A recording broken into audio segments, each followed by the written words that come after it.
Hi, everybody. Welcome back to another Second Breakfast podcast. I'm Andy Roth, alongside Phil Duvall. Say hi, Phil. I didn't realize you guys were there. It's so good to have you. Internet, do you see what I put up with on It's- just a daily basis? Just a daily basis. It's such a I chore. want you guys to see what I want you to see this. I just picked up and hung up on someone in my office. So, Internet, It was a cold call. It was a cold. The call was cold. he's not just a jerk to me, he's a jerk No, to everyone. I'm a jerk to a lot of people. Yeah, yeah, sure. Today, we're going to do a 10-minute Tuesday. Chances are we're not going to keep it under 10 minutes, but you know what? Life is pain, princess. Anything that says differently, anyone who says differently is selling something. Um, Wow, yeah, I went there. I did. that went Uh, deep. that movie is deep. It's a deep movie. How many fingers do you have on your left hand, Andy? Five or four and a thumb. Okay, just checking. Oh, I see what you. It's right hand, isn't it? So Isn't it right hand? you dumb. You're an idiot. Isn't it right hand? Right? Uh, it's a I was. hand. How many figures do you always talk conversations this way? Um, so for our topic today, you believe it or not, Two we have a minutes into topic. our 10-minute Tuesday. That's it. We've done 10 minutes. Goodbye. For our topic today, something pretty interesting. We've been asked by a lot of people to do something involving television, Yes. and up to this point, we've basically stuck to movies. We certainly mention a lot of television shows, but we're basically a movie podcast, and the question that we're dealing with today sort of speaks to that directly. So we figured we'd answer it. Someone emailed us this question: do you find yourselves watching more TV or movies, and why? Has this changed over the years? That's he goes on, but that's the Andy. important part. You know what I mean? Yes. Yes. Um, Um, so do you want to go? Do Andy, you want me to go? I need to answer my door. Unfortunately, can we edit this for a second? We're gonna have to edit. We're totally gonna edit this in post. Yes, Okay. yes, So can you just hold on for a second? Because someone's yes, at my door that I have to answer the door. yes. We're gonna stop it Okay. now. Okay. Viewers, we're not gonna stop it. We've also exchanged his coffee with Folgers. Let's see what happens. Are we starting now? We're gonna start like this. Folks, I'm sorry that we had to do a little edit because um, I was interrupted and taken away from you. But Andy has a very good question. You just finished asking it, so now we can talk. Actually, why don't you go first? Because I went first last time. Okay. Um, so I and of course let's just get this right out on the table. When we say watching TV, we don't mean just like, oh, I think I'll see what's on and flip through. I mean, we're not talking about like watching like Who baseball games and stuff. who watches It, television like that anymore? it's true. It's true. I the answer can almost be my life can be divided into eras, right? And I was absolutely the vast majority of my life I've been a movie watcher. Vast majority. Um, and it's because, frankly, TV wasn't as good. It just was. And that's not to say there weren't good shows on, but I grew up the late '80s through the '90s. There aren't a lot of shows that are still like, oh, well, this is an all-time classic show. They just didn't happen that often, and um, and then somebody figured this out, that if you can get an audience's attention and hold it for a season, there is no reason that your season cannot functionally be a really, really, really long movie. And with that, you have more action, you have more plot, you have more character work, you have more romance, comedy, drama, whatever you're doing, you can just put more of it, and it can be better because you can go deeper. One of the first, I won't go so far as to say that it was the first, but it was one of the first shows to do that. And Phil, you know I'm a huge fan of this show. Maybe it's in my top five shows of all time. Buffy the Vampire Slayer. The I don't know if they coined it, but the term like the big bad for the season, the main villain, although she fights villains along the way, the concept of a big bad presupposes that your season finale is the culmination of something. It's not just like, well, there's a really special guest star on this season finale, right? Right. And since then, I mean, there are too many to count. Just of shows that I watch and that I love. Battlestar Galactica, Veronica Mars, Friday Night Lights. I mean, all the shows that I love now are built on the same structure, basically. And so for a while, frankly, TV was taking the lead because what I love is writing, and writers started to be more attracted to Writer's gonna write. yeah, writer's gonna write, and they started to be more attracted to that format. I don't currently have cable. It's been a while since I've had cable now, and so I'm watching my television. I am fracturing the occasional law to watch television. FBI, I'm kidding. Don't kill my IP address. And so I am still watching television religiously, but many fewer shows because there's just too much to keep up with in my real life. And one of those things I want to keep up with in my real life are all these amazing movies. I posted this on Facebook, and I've mentioned this to Phil. I think just this year for independent or smaller movies has just been out of this world. There have been so many, and those are movies that I have to track down. So, Yeah. and I'm not really doing much tracking down of television shows. So, Okay. I mean, I guess that's my answer. There was a few year period where I was still a movie fan, certainly, but maybe even TV was in the lead. But I'm back to being a movie guy and have been for some time. That's my answer.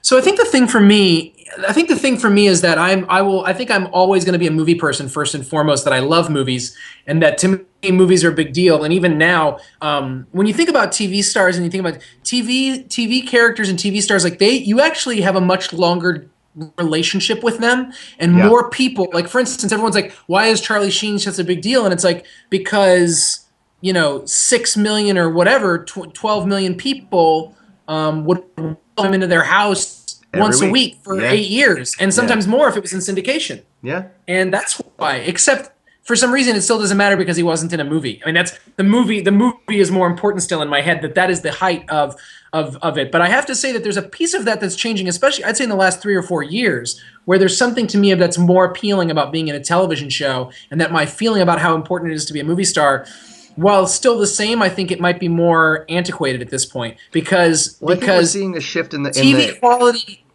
Go ahead. Go ahead. Go ahead. Please. Yeah, you. Well, I think we're seeing a shift in the industry as well. I think higher profile people are taking jobs in TV shows for exactly Kind of, except that Jack Nicholson would never be in it. Like Kevin Spacey, some of these guys, like the Will Smith, they're always going to be movie stars, and that still has that feeling of what it means to be a movie star. Right, but the Bryan 1% of the Bryan 1%. Bryan Cranston is the star of what might be which is one of the 5 or 6 greatest shows of all time, and he would never be the lead actor in a movie. So I find that in a blockbuster film. So I find that fascinating. But what I was going to say is you were talking about when did this sort of change in the 90s. Well, maybe it was Buffy. No, it was The Sopranos. I mean, The Sopranos changed television. It just The Sopranos legitimately, officially changed television and said you can basically make movie quality television shows, and we're going to make them, a season is only going to be 12 episodes instead of 25 or 30, and this is now how we can do television. That changed everything. Everything that's come since then is come in the wake of Sopranos. It has changed the way, and now you have, I mean, for me, Sopranos, Deadwood, Friday Night Lights started as a normal television show and switched into the more into that cable gear. Breaking Bad, Mad Men, these are shows that this is, I mean, it's they're able to provide the depth that a book provides or something like that Agreed. because they're able to stretch this out in this way. And the acting and the quality of the film and the directing is just as good as anything that you're going to see in movies. And I get a ton of it, and I get it on my say so. I can record and I can watch it when I want. DVR has completely changed the way I watch television. Because of The Sopranos, I can't miss an episode of anything, and because of DVR, I don't have to miss an episode of anything. I can watch it when I want. How I want. It's the difference between if both media are working at their peak, it's the difference between a really great novel and a really great short story. You know? Yeah. And I love short stories. I do. But even the best short stories don't go as deep as the best novels because you don't have 800 pages to play with. The one thing, and I'm not even going to disagree with you, but I'm not going to completely agree with you about saying that Sopranos changed television is it took a while for the Sopranos model, including like number of episodes in a season, to make its way to TV stations that weren't HBO. Right? But but it doesn't matter. It took a while, but that's the aftershock. That's the after effect. But it's still the thing that did it. I mean, we can agree to disagree on that. Seriously, what's to disagree on that though? I mean, I don't. Because of them, other shows started to do it on cable, and then finally, and it changed the way we watched television and thought about television. And so finally, several years later, up to 10 years later, broadcast television is starting to go, wait a minute, we're not going to make TV the way we used to. Because I think, and this is, I don't have the research at my fingertips, and I could be wrong, and I welcome being wrong. But I don't think it was. I'm just saying I don't think it was only The Sopranos. I don't think everything. It's not like Gogol's Overcoat and Russian literature. Not everything flows from The Sopranos. Even I think it was a bunch of people doing. Chase, Whedon, David Simon. Brian Fuller. A bunch of people creating Rob Thomas, a bunch of people creating things around the same time in that late 90s era, right when we were starting college, which I don't think is insignificant for you and me in terms of how we watch things. Like this was all happening as we were out on our own for the first time in college. I think it was there wasn't. I don't think you can pin it to one thing. I think a bunch of people were doing similar things at the same time, and then it spread from all of them to the rest of the industry because enough of them got shows, and those shows were successful enough that, because it's all about money. At the end of the day, it's all about money. And finally, TV executives started thinking in the way that we're talking about. It's a novel. You can get deeper. There's that people will, and I totally agree with you about the DVR. People never have to miss an episode, so you can make something that it's okay to make it deep and complex enough where people wouldn't want to miss an episode. Right? 15 years ago, if I missed an episode of something that was really complex, I'd be like, well, I mean, okay, I guess I'll catch it and the rest of the season over the summer when they re-air it. Right? But now it's like, awesome, I'll go to Hulu. Awesome, I'll go to my DVR. Or you taped shows. You had to have the recorder all set up right, and you had to do it. I mean, I used to tape shows all the time. Such a nightmare. Yes. Absolutely. But the majority of television was not made for you to do that, and now I think a lot of television is. Also, also the other thing is, I have no problem with, like, people think, oh, people have shorter attention spans now. Yeah, we do, and I'm fine with that. I'm busy. I don't have the time for a 2 or 3 hour show as much as I have a time for a half-hour show, or 22 minutes when it's on DVR'd, or 45 minutes for an hour-long show instead of, I have no problem with that, and that's fine. And the other thing is, television can be more topical. South Park, which is the best cartoon on television, probably the best comedy on television, maybe the best show on television, South Park, yeah, that's right, makes its shows in 6 days. It starts the creation of the next week on the Thursday after the last one was, or the day the last one aired. They start the next morning on the next show, and it's topical, and you're able to do that. And then, quite honestly, I like Project Runway, and I like The Voice, and I like watching. I'm not a big fan but I'm not a big fan of all reality television. I don't like things that are just inherently exploitative. But I don't think all reality television is inherently exploitative. The ones that are Right. contests, quite often, you actually see people who are talented do talented things. I Like you agree. get to watch, like Project Runway is silly, and I don't really care about fashion, but you watch these artists creating. And Yes. then I'll tell you. And someone said to me, like a music snob said to me recently, like, you like music, how can you watch American Idol or how can you watch The Voice? And I said I can watch it because of how much I like music. There's a lot of crap on it, and I mean a lot of crap. And there's a lot of people just trying to belt out and trying to hit the big notes and do the big things.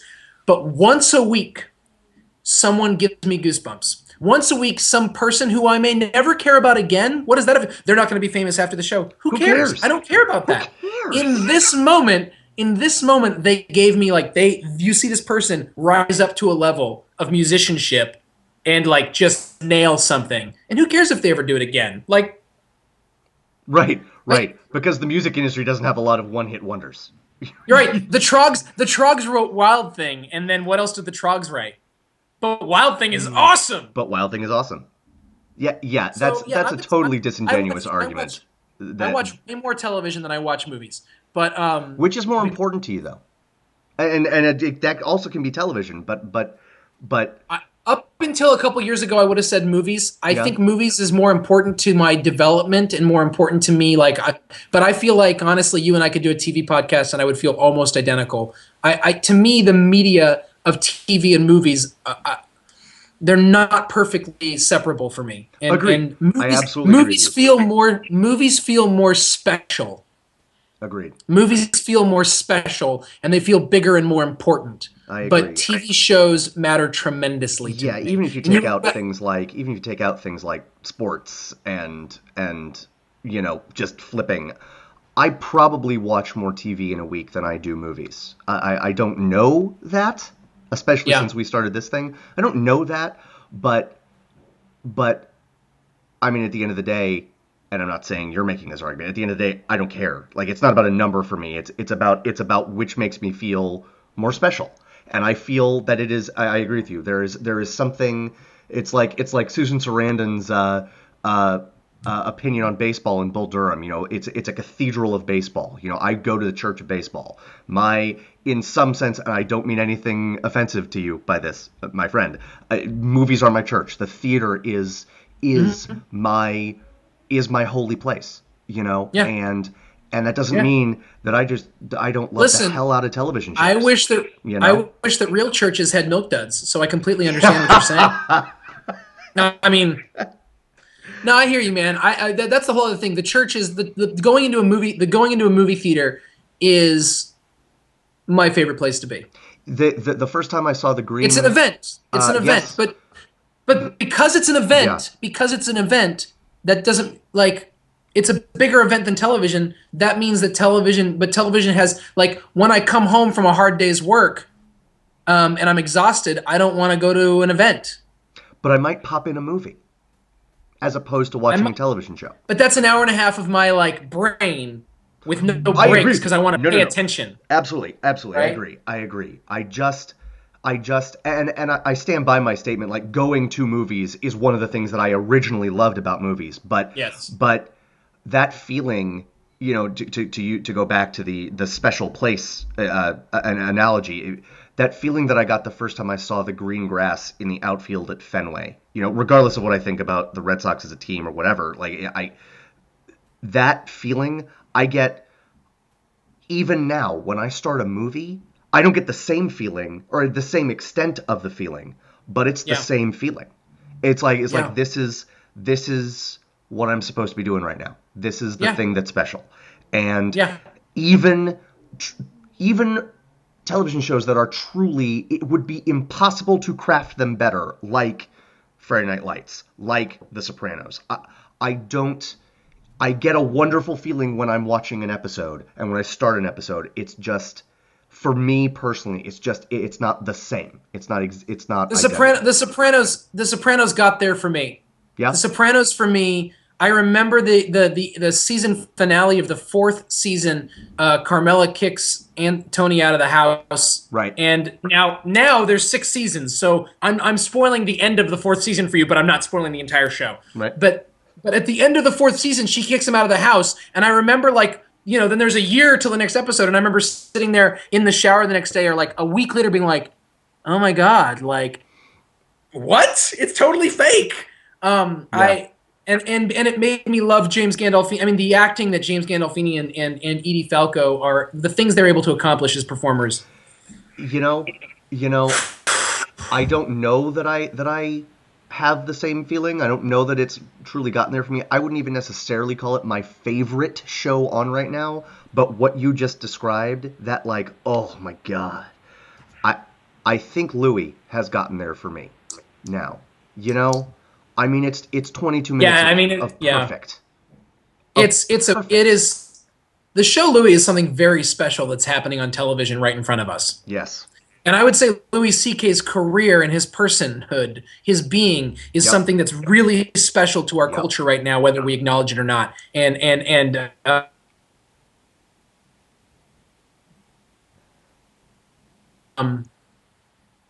fascinating stuff. He's just a person, except that he's tapped into something really deep here and special. I agree. So, I couldn't agree. Well, I think that's. I could go on about that for another 1,000 years, but we should probably wrap it up. Danny, wrap it up. I hope, dear viewer and listener that asked us this question most pointedly, and all the ones that asked us a version of this question, I hope that by not really answering this question at all, we have, in some sense, answered your question. Wah, wah, wah. So I guess that's it. I mean, I feel like spent. I'm like, and yet at the same time, I agree with you. I could talk about this for a long time. Hey, I have an idea. Let's be friends forever and continue to talk about this. Sound good? Forever.